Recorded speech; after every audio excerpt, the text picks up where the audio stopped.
I didn't build the cabin to survive the end of the world. I bought it because it was quiet.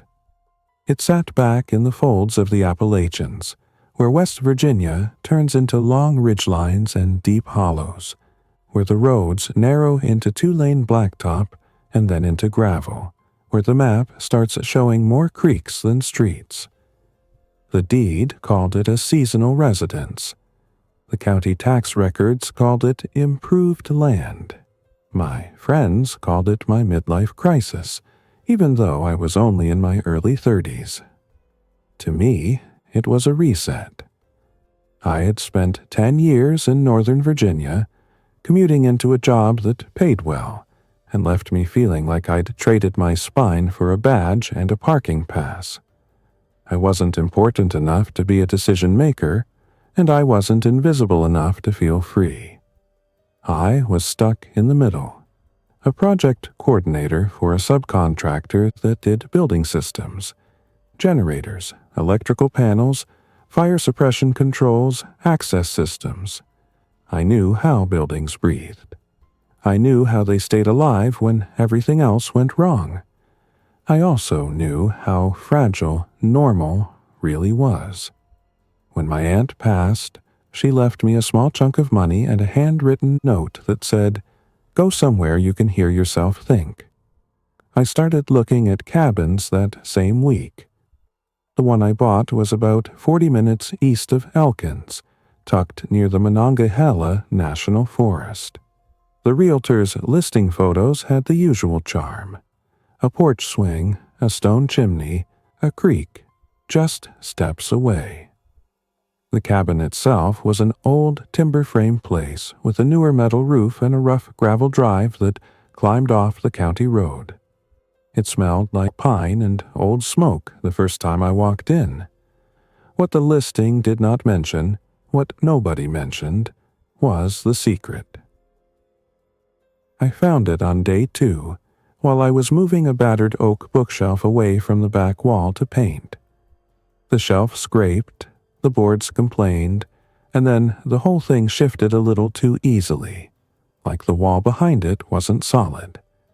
I leaned in, pressed my palm to the paneling, and felt a faint seam that shouldn't have been there. I stared at that seam for a long time. There are 2 kinds of people in the world: the ones who walk away from weird things and the ones who can't. I've never been able to walk away. Behind the bookshelf, the paneling was newer than the rest. The nails were different. The wood grain didn't match. I popped one corner carefully with a pry bar, expecting maybe a mouse nest or an old wiring chase. Instead, the panel swung inward on concealed hinges. A cold draft rolled out like the cabin had exhaled. Behind the panel was a steep set of stairs cut into the hillside, old and solid, leading down into darkness. The smell hit me next. Damp earth, metal, and something like old ash. I stood there with my phone flashlight, heart thumping, suddenly aware that I was alone, miles from my old life, staring into a place that shouldn't exist. At the bottom of the stairs was a narrow corridor reinforced with rough timbers and stone.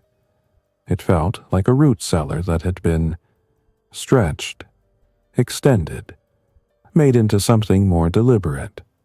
The walls were old fieldstone, stacked tight. The ceiling was low enough that I had to duck. Halfway down, I found a heavy steel door set into a concrete frame. Not a flimsy door, not a decorative storm shelter door from a hardware store. A real one. Painted gray, with a wheel handle like something out of a ship. There was no rust, no rot. It had been maintained. My brain kept reaching for explanations. Moonshine hiding spot, maybe, or an old civil defense add-on from the Cold War. Then I noticed the date scratched into the concrete above the frame. 1962. The year didn't mean much by itself until you remember what people were afraid of back then. I put my hand on the wheel. It was cool and solid. When I turned it, the mechanism moved smoothly, like it had been used recently or at least kept greased. I pulled, and the door swung open with a thick, heavy sigh. Beyond it was a room that made my mouth go dry. Concrete walls, a low ceiling painted white, a small ventilation unit bolted high on one wall, a metal shelf, a narrow cot folded against the side, a hand-crank radio in a dust cover, 2 sealed plastic bins labeled with black marker, water and med. Someone had built this place to stay alive, and someone had expected to come back. I didn't know what to do with that discovery, so I did what I always do when I'm rattled.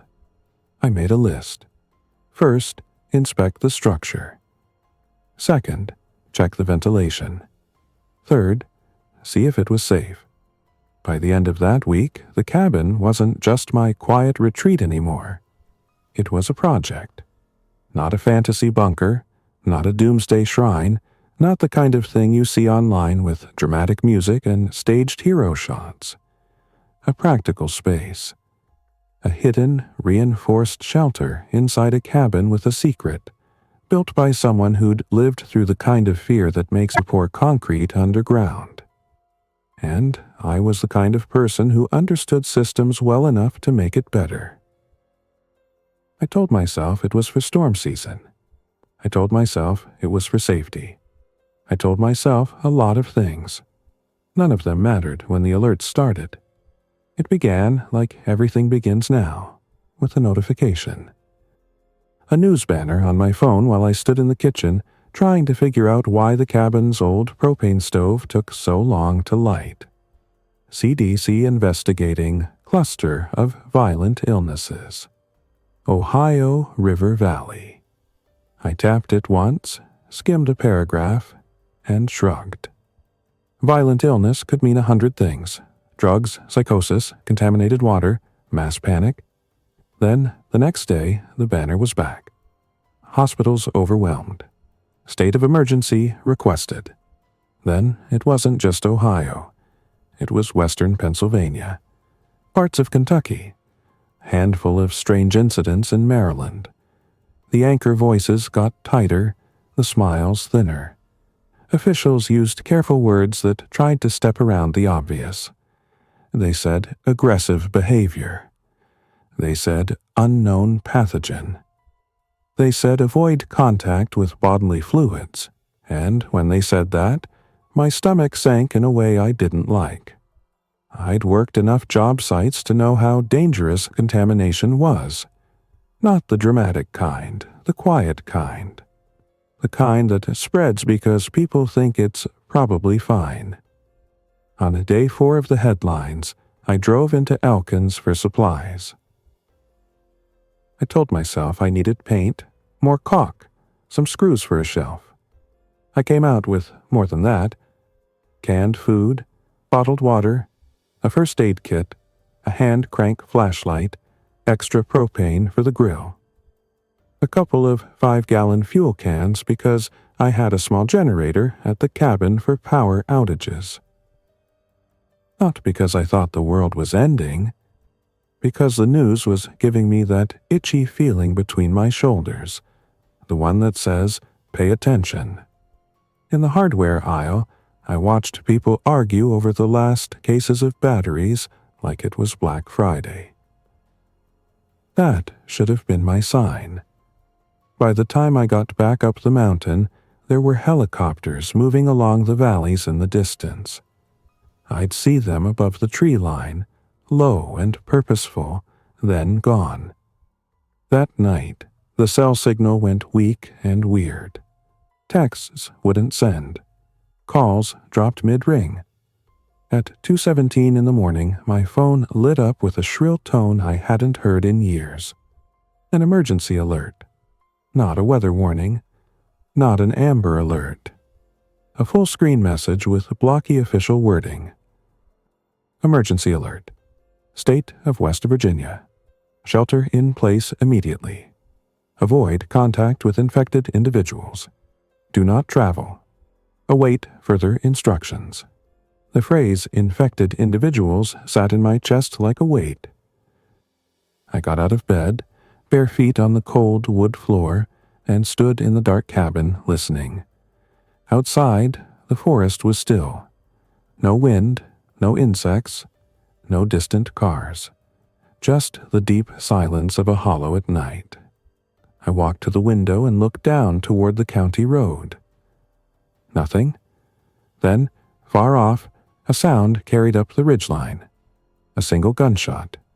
Then another, 2 seconds later. Then a burst of shouting that faded in the trees. I backed away from the window without thinking. That was the first time I opened the hidden panel again with hands that weren't curious. That was the first time I thought, I might need this. I moved fast, but not frantic. There's a difference. Frantic makes mistakes. Fast does the basics. I pulled the bookshelf away and swung open the panel. The cold underground air hit my face, steady and damp. I turned on the work light I'd mounted near the top of the stairs, one of the first upgrades I'd done, running a low-voltage line off the cabin's battery system. I'd installed a small battery bank and a basic solar setup after the first month because the cabin's old electrical service was unreliable in storms.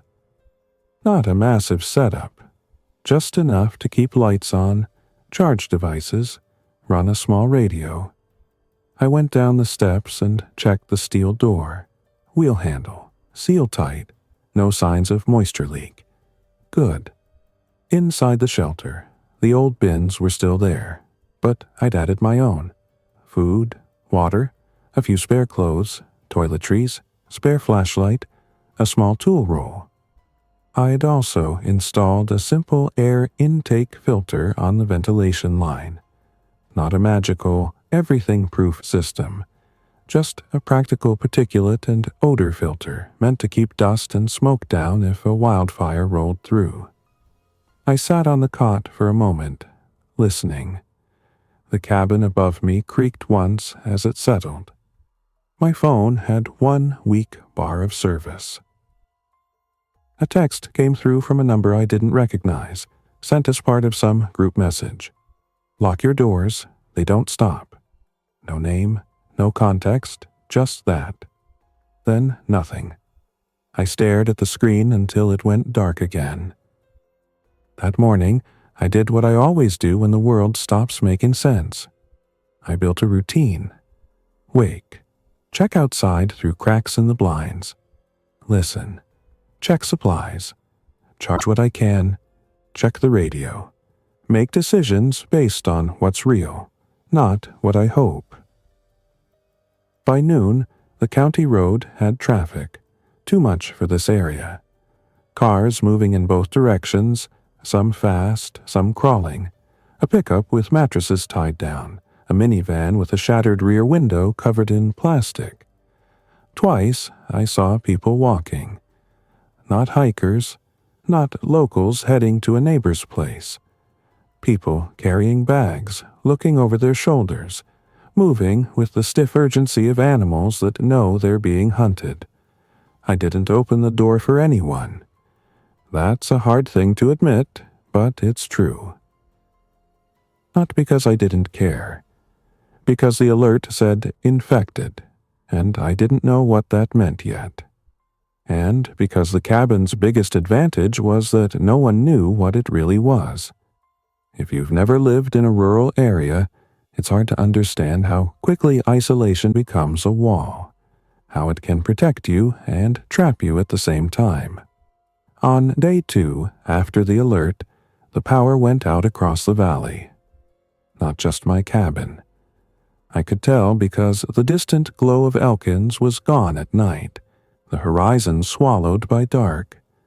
My solar kept my small system alive, but the world felt suddenly older, like someone had turned the clock back 30 years. That afternoon, I heard an engine come up the gravel drive. Slow, careful. I watched through the crack in the curtain as a dusty county SUV eased into view, the kind used by park staff or rural departments, white with green markings. It rolled to a stop near my porch. The driver's door opened. A man stepped out and stood there with his hands visible, head turning as he scanned the cabin and the woods around it. He wore a ranger's uniform, but not the crisp kind you see on brochures. This was work-worn. Scuffed boots, dirt on the knees, radio clipped to his shoulder. He looked mid-40s, lean with a short beard and tired eyes. He didn't walk right up. He called out from 10 feet away. "Hello in the cabin. I'm not here to cause trouble." His voice was calm, practiced, like he'd said this line before. I didn't answer right away. The woods were quiet behind him. No other vehicles, no movement. He tried again. "My name's Grant. I work with the Forest Service. We've got a situation. I'm checking properties up this ridge, seeing who's still here." I stayed behind the curtain, heart steady but hard. "How do I know you're really who you say you are?" I called back. He didn't flinch. "Fair question. My ID is in my left chest pocket. I'll show it. I'm going to move slow." He slid 2 fingers into his pocket and pulled out a badge and card, held it up in both hands. Even from inside I could see the official shape, the color. Not proof, but it was something. "What do you want?" I asked. "Information," he said, "and maybe a little coordination if you're willing." I watched him for another long moment, then moved to the side window instead of the door. The glass was old and wavy, but it gave me a narrow angle. "What's happening?" I asked through the window. Grant's eyes flicked to the glass.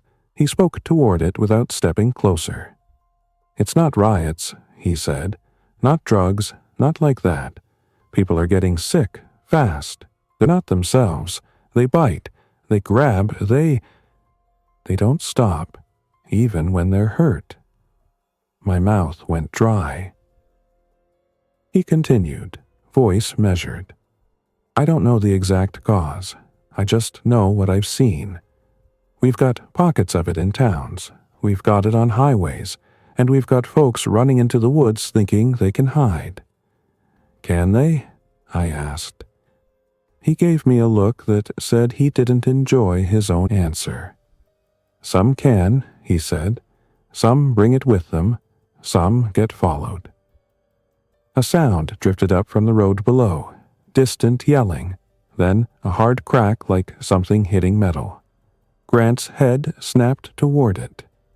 He shifted his stance without thinking, like his body had learned what danger felt like. "You alone?" he asked. "For now," I said, and it was the truth. For now. Grant nodded slowly. "I'm not asking to come in," he said. "I'm asking if you've got a radio that can reach anything. Cell networks are failing. Repeaters are going down." "I've got a handheld," I said, keeping it vague. He held up his own shoulder mic. "We've got a local channel for Forest Service, but it's getting clogged. If you can listen, you might hear evacuation guidance." "Evacuation to where?" I asked. Grant let out a breath through his nose. "That's the problem. The main routes are jammed. Some places are safer than others. Nobody wants to say safe anymore." He hesitated, then added, "There's a group at a small volunteer fire station about 12 miles from here. They're barricaded, running on a generator. A nurse is there, a mechanic, a few families." He wasn't offering it like a sales pitch. He was offering it like a man setting down a fact. "Why are you telling me?" I asked. "Because lone cabins get targeted," he said, and his eyes flicked to my porch, my windows, my gravel drive. Not just by them, by desperate people who still think like people. That landed. He stepped back a little more, hands still open. "I'm going to keep moving," he said. "If you decide to head to the station, go before night. And if you stay, don't open your door for anybody you don't trust." Then, as if he couldn't stop himself, he added quietly, "If you hear screaming, don't chase it." He got back in his SUV and eased down the drive. I watched until he disappeared into the trees. Then I stood in my cabin's kitchen, surrounded by the normal things I'd brought to make a quiet life: coffee, spices, a dish towel on the counter, and felt like I was standing in a set that had been abandoned by the crew. That evening, I checked my supplies again and made a decision I didn't like. I wasn't going to the fire station. Not yet. Groups can be stronger than one person, but they can also be louder, sloppier, easier to find, and I had something they probably didn't: a hidden shelter that could keep me out of sight if things went bad. So I doubled down. I boarded the back windows from inside, not making the cabin look abandoned, just making it harder to break glass. I set up a simple noise alarm on the porch using things that would clatter if tripped. I moved my vehicle behind the cabin where it couldn't be seen from the road. Then I waited. 2 nights later, the first knock came. It was late afternoon, gray light, the forest holding its breath. I was in the kitchen when the sound hit the front door. 3 steady knocks, not frantic. I froze. The knocks came again. A woman's voice called out, shaky but controlled. "Hello? Please, I saw smoke yesterday. Is someone here?" I didn't light fires anymore. Not after the alert, but the old chimney could still look sooty from past use, or someone could have seen my solar panel reflection. I moved to the side window and watched through the crack. A woman stood on my porch, maybe late 20s, wearing a hoodie and hiking boots. Her hair was pulled into a messy knot. She held a small backpack against her chest like a shield. Behind her, on the edge of the clearing, a teenage boy stood with a baseball cap and a tense posture, eyes scanning the trees. They looked human. They moved like humans, which didn't mean anything. "Please," the woman said again, "we're not sick. We're just trying to find somewhere to rest." My throat tightened. The ranger's warning echoed in my head. Don't open your door for anybody you don't trust. And another truth pushed up behind it. If I turned away every living person, I might survive longer. But I might also die alone for a reason I could have avoided. I hated that the world had made compassion feel like a gamble. I spoke through the door without unlocking it. "Who are you?" The woman startled, then leaned closer. "My name's Lila," she said. "This is my brother, Owen." The boy lifted one hand in a quick, uncertain wave. "Where did you come from?" I asked. "Buchanan," she said, and my stomach twisted because I knew where that was, down closer to I-79, a place with more traffic, more people, more risk. "We left when it got bad. We've been walking back roads. We saw your cabin. We just need water and a place to sit for an hour." I watched them carefully. No twitching, no weird gait, no glassy stare, but I'd only heard rumors. I didn't know what infected really looked like at the beginning. "Do you have any injuries?" I asked. Lila hesitated. "Just scrapes," she said quickly, "from the woods. No bites." "Show me your hands," I said. There was a pause. Then she held her hands out, palms up, fingers spread. "Dirty, scraped, but nothing obvious." "Owen," I said. The boy did the same, jaw tight. I breathed out slowly. I still didn't open the door. Instead, I cracked the side window 2 inches and slid out 2 sealed bottles of water from my pantry stock and a couple of snack bars. I didn't put my hand outside far enough for someone to grab it. Lila's eyes filled with relief so fast it looked like pain. "Thank you," she whispered. "Drink on the porch," I said. "Then you need to move on before dark." Her face fell. "Please," she said. "We're not trying to take anything. We can't keep walking." Owen looked away, blinking hard. I had the urge to open the door and let them sit on my floor and act like this was still the world where you help people, because that's what people do. But I pictured the unknown text. "They don't stop." I pictured Grant's tired eyes. "I can't," I said, voice rough. "Not inside. I'm sorry." Lila swallowed, nodded once like she understood even if she hated it. They drank quickly, ate, and then stood up. Before she left, Lila looked toward the woods like she could hear something I couldn't. "Do you hear that?" she asked. I listened. At first, nothing. Then, faint and far, a sound like a low moan carried on the wind, drifting up from the valley. Not one voice, several. Owen's shoulders tensed. "We have to go," he said. They stepped off the porch and moved fast down the drive, disappearing into the trees. I stood in my cabin long after they were gone, staring at the closed door, feeling like I'd just passed a test I didn't want to take. That night, the sounds got closer. It started with distant movement, branches snapping, leaves rustling in the wrong direction. Then voices, not words exactly, more like broken attempts at noise. I turned off every light and sat in the dark with my back against the wall near the hidden panel, listening.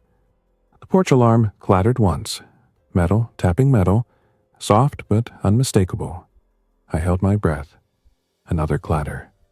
Then silence. Minutes stretched. My heart beat slow and hard.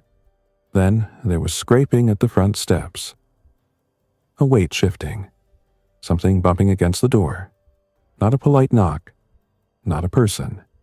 A dull thud, then another, like someone leaning their whole body into it. My hands went cold. The thuds continued, irregular, not like someone trying to break in with purpose, but like something that didn't understand the barrier, only that there was something on the other side. I didn't move. I didn't speak. The cabin was suddenly too small, the air too thick. The hidden panel was behind me.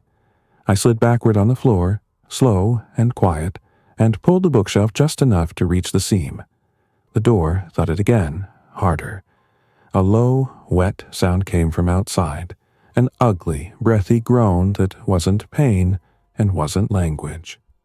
I opened the panel and slipped into the stairwell like a shadow, easing it shut behind me. Down the steps, I turned on the lowest red light I'd installed for night use. The shelter door waited below, heavy and reassuring. Another slam shook dust from the ceiling above. I spun the wheel handle and pulled the steel door open. The moment I stepped inside and closed it, the world changed. The shelter swallowed sound. The cabin's creaks became distant. The thuds turned into muffled pressure, like someone pounding on a wall 2 rooms away. I locked the wheel. Then I sat on the cot in the dim light and tried to understand the new rules of my life. Above me, something continued to push and scrape at my cabin. It went on for a long time. When it finally stopped, the silence felt even worse. I didn't come out until morning. I opened the steel door, climbed the steps, and listened at the hidden panel before I opened it. Nothing. No movement. No voices. I eased the panel open and stepped into my cabin. The front door had scratches near the handle, long, uneven marks in the wood. There were muddy footprints on the porch. and on the front steps there was something that made my stomach twist. A smear of dark fluid. Not a pool, not a horror movie scene, just enough to tell me someone or something had been hurt. It wasn't the mess that scared me. It was the fact that it had left. It had come here. It had joined my door. And then it had gone back into the woods like a tide pulling away. That day, I stopped thinking of the shelter as a storm precaution. I started thinking of it as my real home. The cabin was just a mask. Over the next week, the valley became a place of signals instead of conversation. Smoke columns in the distance. A siren that went off once and then never again. Gunshots on some nights, none on others. Occasional vehicles on the county road, fewer each day. My radio picked up fragments, official voices, then static. Someone calling for help on a channel I couldn't identify. A repeating automated message that sounded like it had been recorded in a hurry. Stay indoors, avoid contact, do not attempt to restrain infected individuals. And then, one afternoon, a voice I recognized. Grant. It came through faint and broken, but I knew the cadence. If anyone can hear this, we're falling back from the station.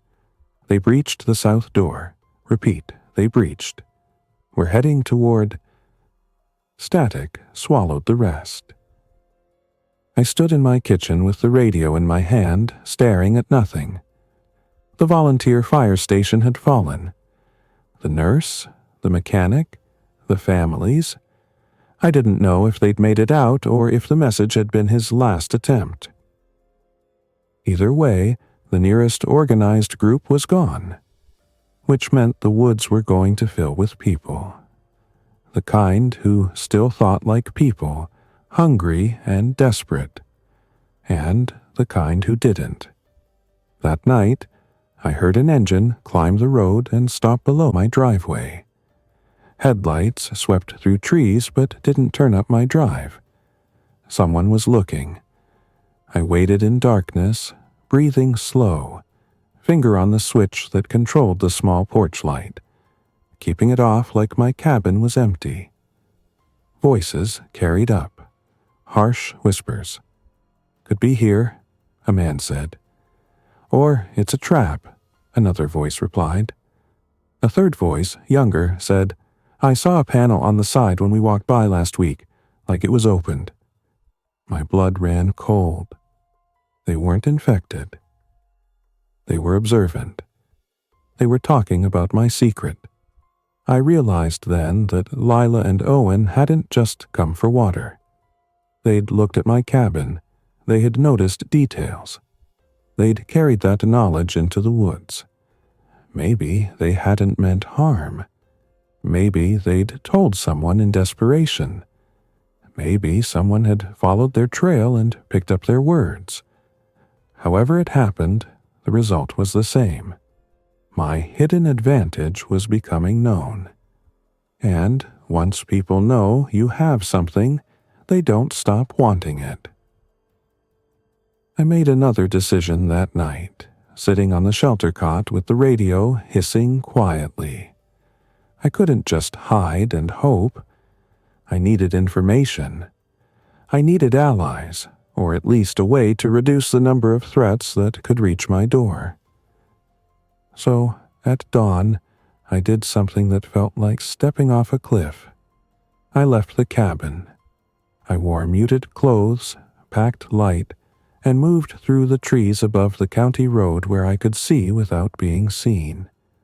The air was sharp, the ground crunchy with old leaves. About half a mile down, I found the vehicle. A dark sedan pulled into a wide spot, doors open, nobody inside. A jacket lay on the ground near the rear tire. It looked abandoned.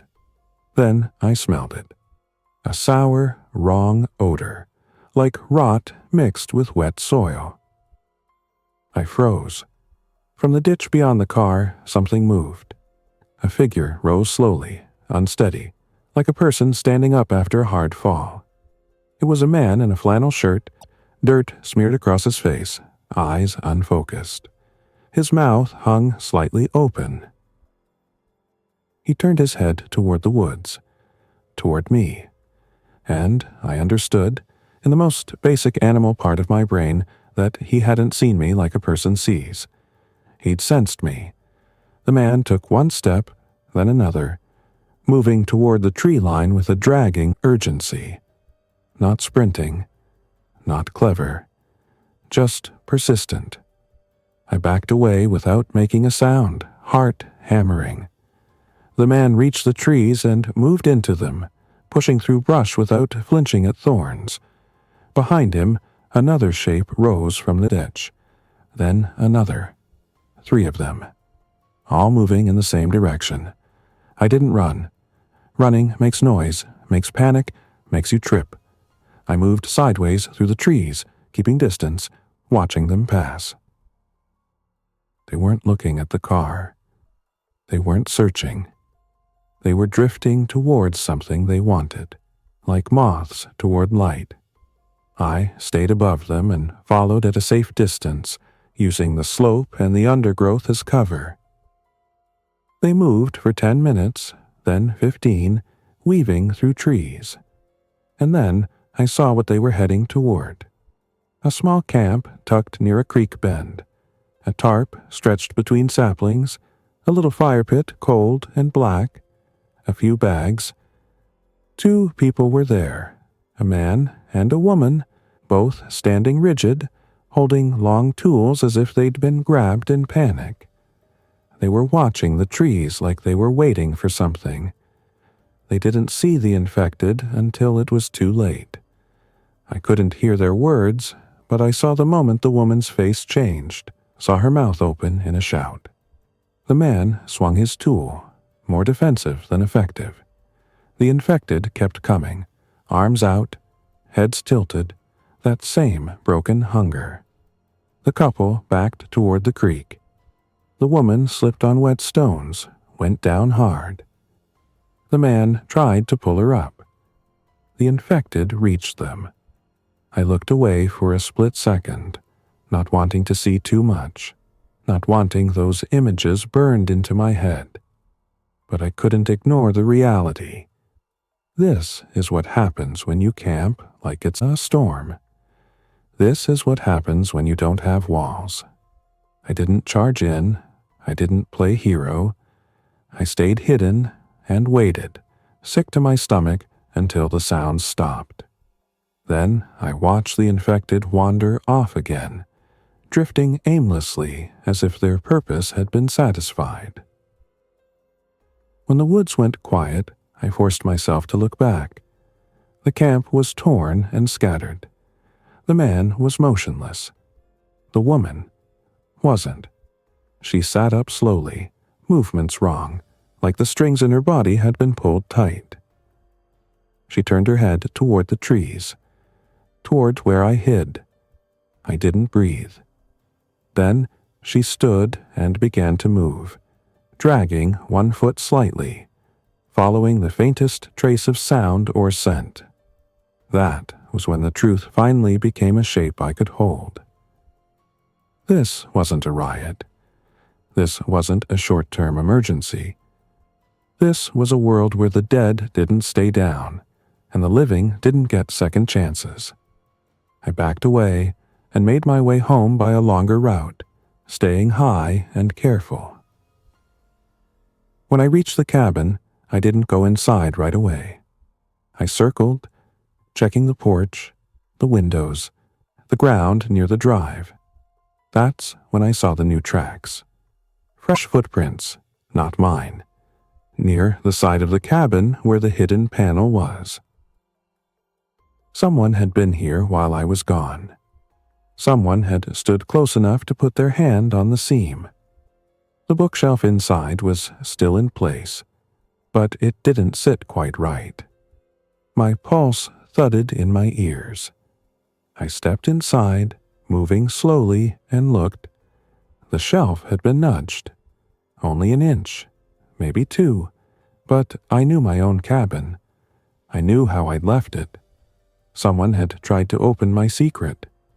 They hadn't succeeded, maybe because I'd installed a secondary latch inside the panel, a simple mechanical lock that couldn't be seen from outside. But the attempt meant everything. My cabin wasn't just a place to hide from infection anymore. It was a prize. And prizes attract people who think they deserve them. That night, I didn't sleep. I sat in the shelter with the steel door open but the panel closed, listening to the cabin like it was a living thing. Every creak made me tense. Near midnight, I heard voices again, closer this time, on the porch. A man laughed softly, the sound too relaxed for the situation. "Yeah," he said. "This is the one. Lila said it had smoke, said the guy inside had supplies." A woman's voice snapped, "Keep your voice down." Another male voice, younger, replied, "If he's alone, it's easy. We just talk. He opens up. End of story." I felt something in me go cold and clear. They were using names. They had met Lila. They had turned her desperation into a map. "Ready?" the first man whispered. Then came the knock, harder than Lila's, more demanding. "Open up," the man called. "We know you're in there. We just want to talk." I didn't move. The knock came again, then a kick that shook the door. "You don't open, we come in," the man said, voice rising. "Don't make this hard." My hands tightened around the only thing I had that made me feel less helpless. Not a fantasy weapon, not a dramatic solution, just a practical tool I kept for worst-case moments. But tools don't solve this kind of problem. Planning does. Silence does. Walls do. I waited. They tried the doorknob. They kicked again. Then I heard the sound that made my stomach drop, wood scraping like someone dragging something across my porch. A pry bar? A heavy tool? They were preparing to force entry. The cabin door would hold for a little while, but not forever. I couldn't confront them above ground. Not without turning my hidden advantage into a fight I might lose. So I did the only smart thing. I disappeared. I moved down into the shelter and closed the steel door, sealing myself behind concrete. Above me, the sounds continued, kicking, prying, cursing. Then a crash as something broke. Maybe a window. I sat in the dim light, breathing slow, listening to my cabin being violated piece by piece. Minutes passed like hours. I heard footsteps inside, boards creaking, voices echoing. "They're not here," the younger guy said, confused. "Check the back," the woman hissed. "Check everywhere."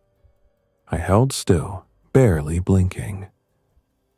The shelter air felt thick. Footsteps moved into the kitchen above, then into the back room. Closer. My mind raced through worst case. If they found the panel, if they forced it open, if they came down the stairs, the steel door would stop them unless they had tools and time. But time was the one thing I didn't want to give them. Then, suddenly, something changed. A sound outside, a distant moan that rose into multiple voices. The intruders froze above me. "What's that?"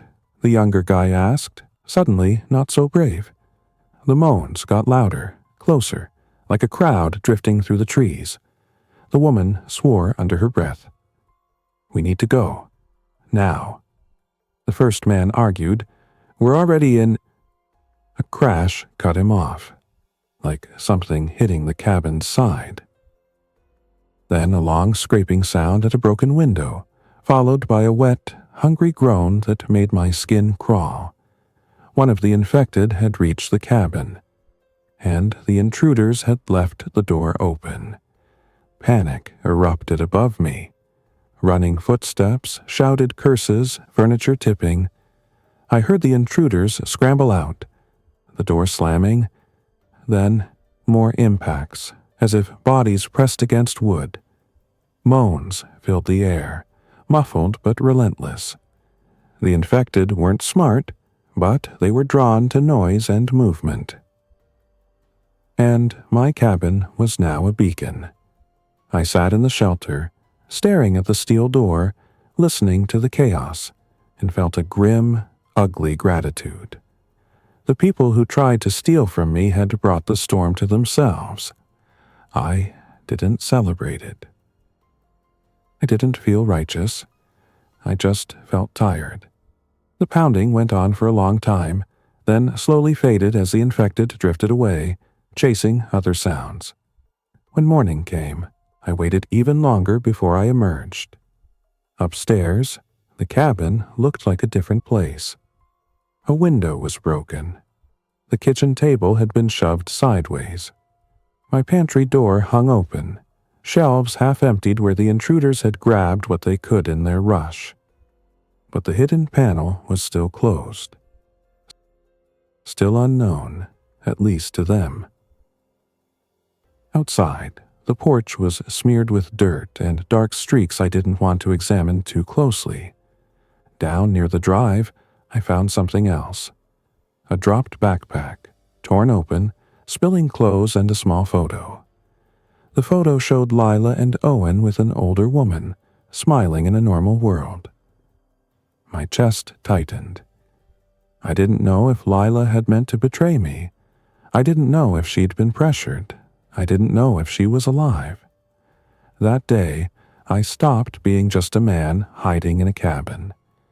I became a man with a responsibility. To make sure my secret stayed a secret, and to find a way out of this that didn't end with me starving underground. I inventoried what was left. I had food for weeks if I rationed. Water was the bigger concern, but I had a creek and filtration.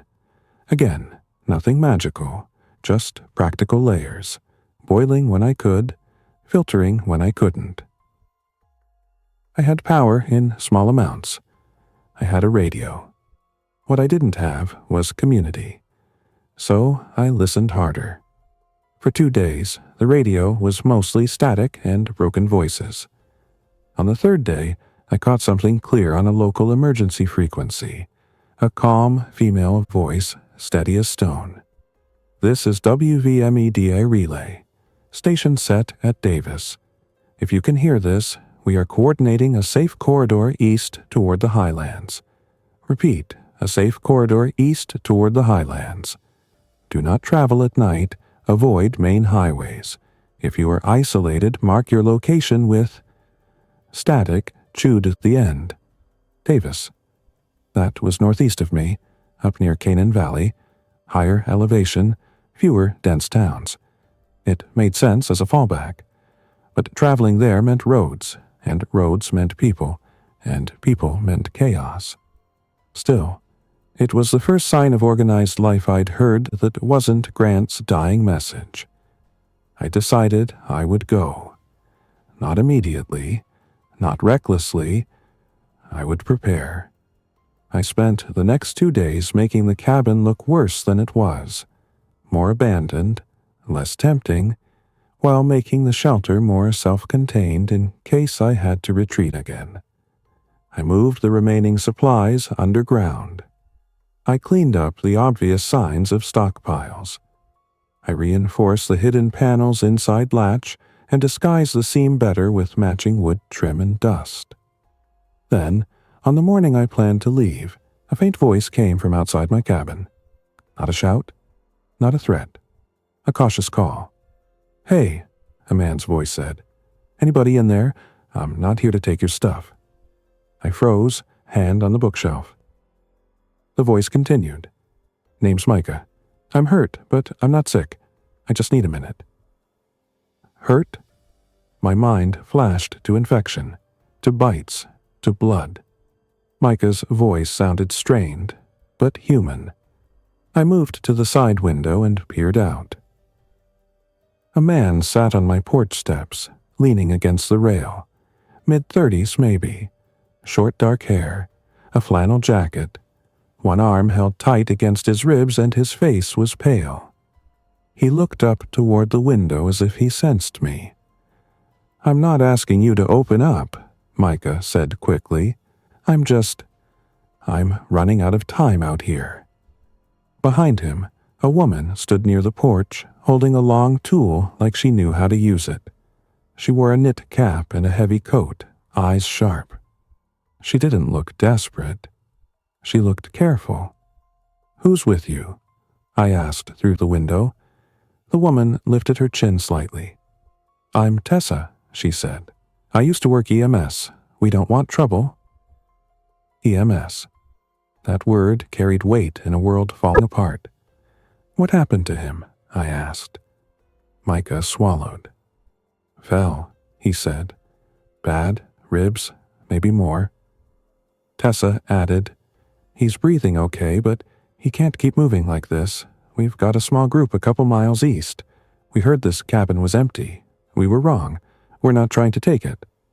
My mind raced. This could be another trick. Or this could be my one chance at making contact with people who still had skills. I looked at Micah's posture, the way his shoulders barely rose with each breath. He wasn't acting. Pain like that doesn't fake well. I made a compromise that felt like swallowing glass. "I'm going to slide out a small medical kit," I said. "You're going to stay on the porch. If you rush the door, I disappear. Understood?" Tessa nodded once. Understood. I cracked the window the same way I had for Lila and pushed out a small kit. Bandages, antiseptic wipes, a couple of basic supports, nothing dramatic. Tessa caught it and immediately went to work. Her movements practiced, efficient. She didn't fumble. She didn't waste time. Micah winced as she wrapped a support around his torso, tightening it carefully. After a minute, Micah let out a shaky breath. "Thank you," he said. I watched for any sign of manipulation. Tessa glanced up toward the window. "You alone?" she asked. "For now," I said, the same words as before. She nodded slowly, like she understood the loneliness behind them. "We're headed toward Davis," she said quietly. "We heard a relay. There's a nurse up there coordinating. We don't know if it's real safe, but it's something." My throat tightened. "I heard it too," I admitted. Micah shifted carefully. "Then we're on the same page," he said. "We've got 3 others nearby. One is a mechanic, one's a teacher, one's, honestly, just a guy who's good with maps. We've been avoiding roads. We can travel together. Safer than alone." Safer? Maybe. But groups get loud, and loud gets noticed. Still, if I left alone, one mistake could end me. If I traveled with them, I gained eyes, skills, and a shared risk. I stared at them through the wavy glass for a long moment, measuring my own fear against reality. "What's your group's rule?" I asked. Tessa answered without hesitation. "No one gets left behind if they're still themselves," she said, "and no one comes close if we think they're turning." Cold, practical, honest. Micah added, "We don't pretend this is fair." Neither did I anymore. I exhaled slowly. "All right," I said, "but we don't camp at my cabin. We leave now, and you don't go inside." Tessa nodded again, like she'd expected that. "Fair." Micah tried to stand and grimaced, but he got his feet under him. I didn't open the door. Instead, I went down into my shelter, grabbed my packed bag, then came up through the panel and stepped out the back of the cabin, circling wide so I could approach them from the side with distance. They saw me and held still, hands visible. I realized I hadn't seen another person face to face in days. Micah's eyes flicked over me, then away, respecting boundaries. Tessa gave me a small nod. No smiles, no relief, just a grim shared understanding. We were all still alive, and that was enough. We moved out immediately, staying off the road, cutting through the woods along old trails and natural lines. Tessa walked point, scanning. I stayed near Micah, watching his breathing, ready to slow down if he needed it. As we moved, I told them nothing about the shelter. Not the panel, not the steel door, not the bins. That secret was my last card. We reached their group by late afternoon. 3 people tucked into a small campsite hidden in a stand of evergreens near a creek. But these people were different. They weren't exposed. They'd set simple early warnings. They had a watch. They kept the fire cold. A lean man with grease under his nails stood up when we approached. "That you?" he asked Micah. Micah nodded. "Yeah, found someone." The mechanic's eyes went to me, measuring. "Name?" he asked.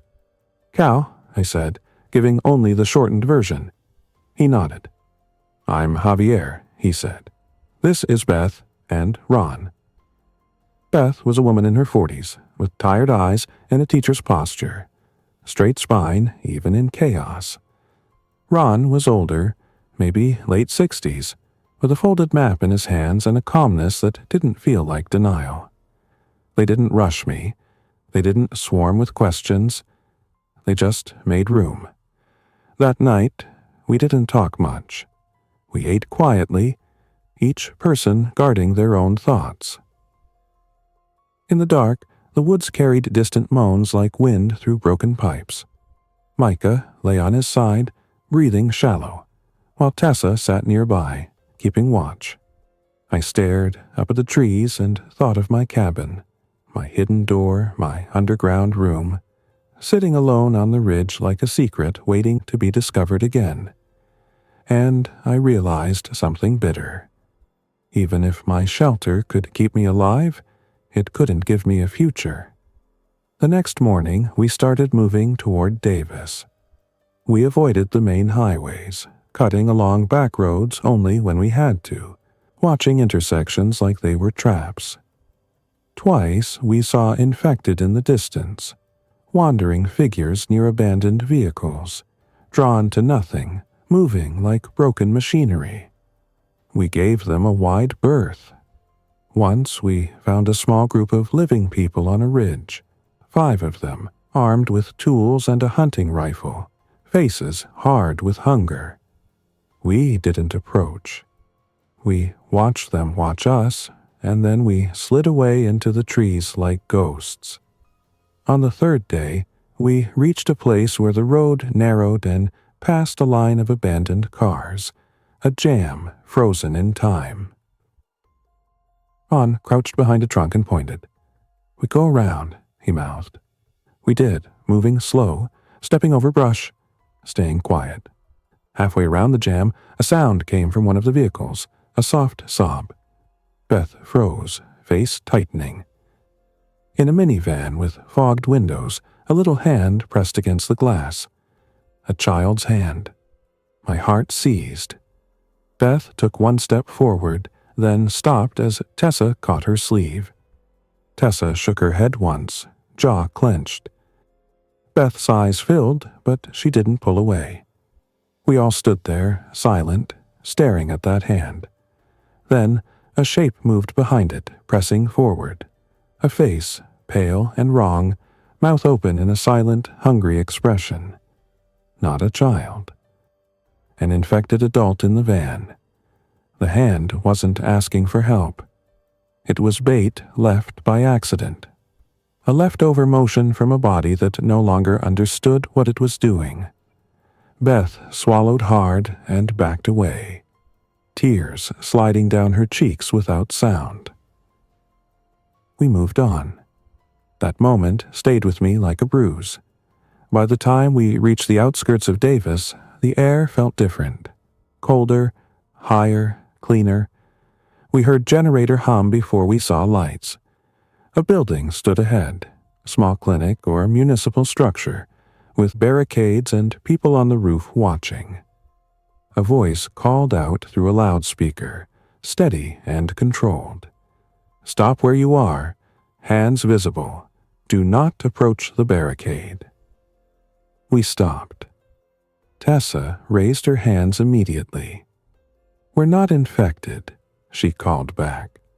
"We're traveling in." There was a pause, then another voice, female, older, confident. "Any bites? Any fevers? Any altered behavior?"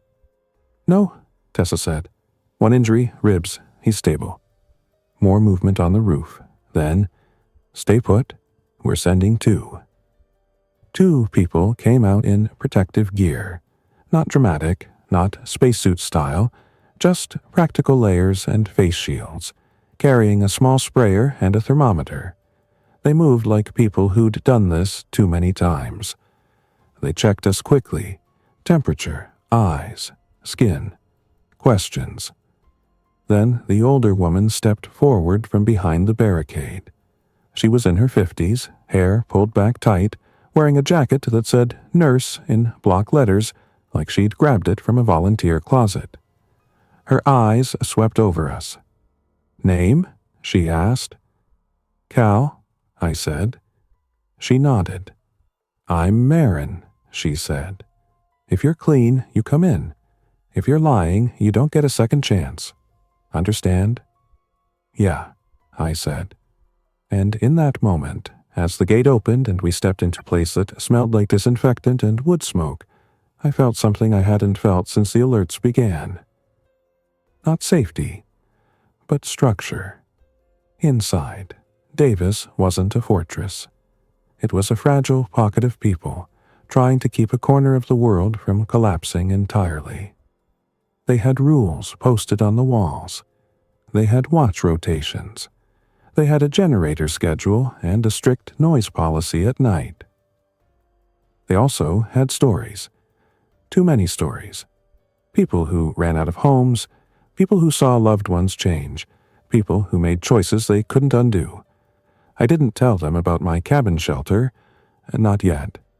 But as days turned into a week and our group took on roles, Javier fixing a generator, Beth organizing supplies, Tessa assisting Marin, I realized I'd carried my secret like a shield. And a shield doesn't help if you're trying to build something. One evening, Marin found me on the back steps of the building, staring toward the dark line of the mountains. "You look like a man with an exit plan," she said. I didn't smile. "I had a place," I admitted. "A cabin?" she guessed. I nodded. "Why aren't you there?" she asked. I thought of the Primarchs, the intruders, the infected pounding my door. "Because it won't stay mine," I said quietly. "And because hiding isn't living." Marin studied me. "If your place is defensible," she said, "it could be a fallback, or a supply point, or a way to spread out so one breach doesn't end everyone here." The word defensible echoed in my mind. I hesitated. Then, slowly, I told her a version of the truth. Careful, measured, leaving out details that would turn my secret into a target. "I found something under it," I said. "A reinforced room. Hidden." Marin's eyebrows rose slightly, but she didn't interrupt. "It's not a fantasy bunker," I added. "It's small, practical, but it held when my cabin didn't." Marin exhaled. "We need places like that," she said. I looked at her, really looked. She wasn't excited. She was exhausted. A woman doing math with human lives. "If you show us," she said, "we can decide how to use it without turning it into a circus. Quiet. Controlled." The choice sat in my chest like a stone. Keep the secret, and stay alone inside it when the world finally finds Davis. Or share it and risk losing it, but gain something bigger than one hidden room. I stared out at the mountains, dark against the stars. Then I nodded once. "I'll take a small team," I said. "Not everyone, and we keep it quiet." Marin's voice softened. That's all I'm asking. 2 days later, we left Davis with a small group. Me, Tessa, Javier, and a man named Silas who handled security for the settlement. Former utility worker, calm under pressure. The kind of person who didn't waste words. We moved the same way we'd moved before. Quiet, off the roads, watching for signs. When we reached my cabin ridge, my stomach tightened. From a distance, the cabin looked unchanged. But when we got closer, we saw the truth.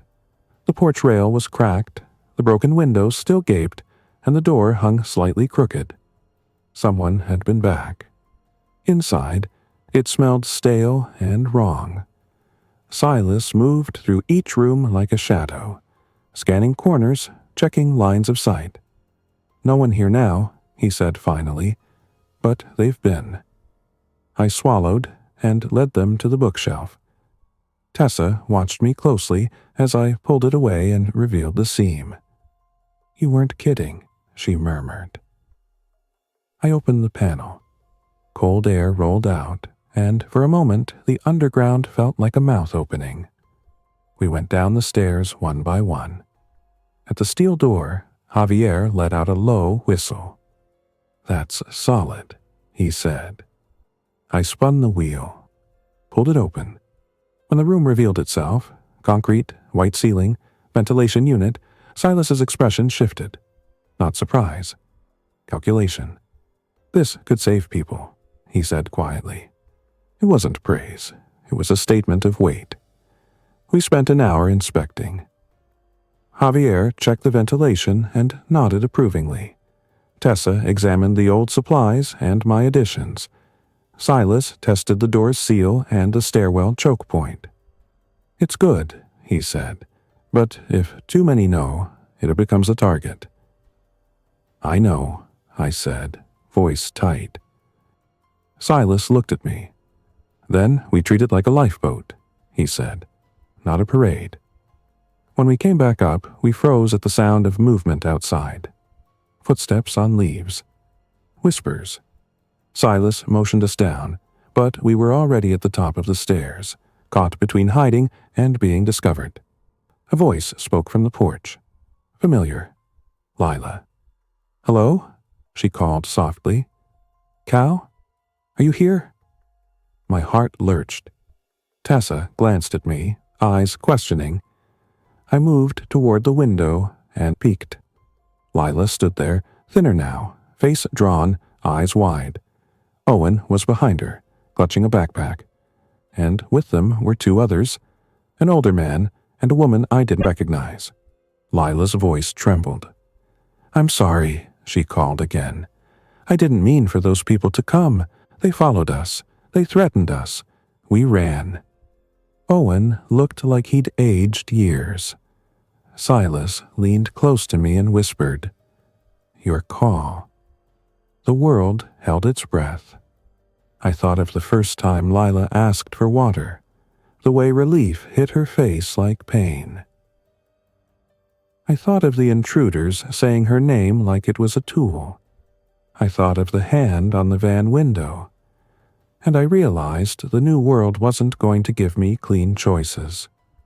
Only choices I could live with. I stepped out onto the porch slowly, hands visible. Lila flinched like she expected a gunshot. Instead, I spoke quietly. You brought danger to my door, I said. Tears filled her eyes immediately. I know, she whispered. I'm sorry. I didn't. Silas watched from behind me, still as stone. Tessa stood to my left, posture ready. Javier hovered near the doorway. I held Lila's gaze. Are you sick? I asked. No, she said quickly. None of us, please. Owen swallowed hard. We just need somewhere, he said, voice small. I looked past them into the trees. Nothing moved. No moans. No shuffling. For now, I made another compromise, one that didn't feel good but felt necessary. You don't come inside, I said. Not yet. You rest on the porch. You drink water. Then we talk about where you're going." Lila nodded rapidly, like she'd accept anything.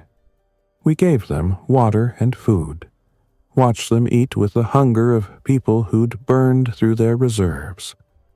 The older man introduced himself as Harold, a retired lineman. The woman was Kara, a pharmacy tech. Both looked tired but steady. As they ate, Silas leaned in. "We can bring them to Davis," he murmured. "But we don't bring trouble with them." Tessa nodded slowly. "We screen them," she said. "We watch them." I stared at Lila. Her mistake had nearly cost me everything. But leaving them here would cost them their lives. And the kind of man I wanted to be in whatever future was left didn't abandon kids on porches. Not if I had a choice. "All right," I said finally. "You come with us. Quiet. Fast. No detours." Lila's face crumpled with relief. Owen let out a breath like he'd been holding it for days. As we prepared to move, a distant sound drifted up the ridge. A low chorus of moans, faint but unmistakable. Silas's head snapped toward the valley. "We're done here," he said. We moved out immediately, threading into the woods, leaving my cabin behind like a shedskin. As we walked, I didn't feel like I'd lost my secret shelter. I felt like I'd transformed it into something else, a last resort, a fallback, a tool for survival rather than a monument to fear. The outbreak didn't end. The world didn't snap back. But in the days that followed, as we guided Lila and Owen into Davis and watched them settle into the fragile order there, I began to understand the new truth. A shelter can keep you alive. But people, careful, imperfect, frightened people, are what make survival worth the effort. And somewhere out in those mountains, my cabin still sat on its ridge, hiding a steel door and a room meant for the end of the world. Only now, it wasn't just my secret. It was part of a network of hard choices, quiet rules, and small hopes that might, if we kept them guarded and kept our heads, outlast the collapse. Because the infected didn't stop.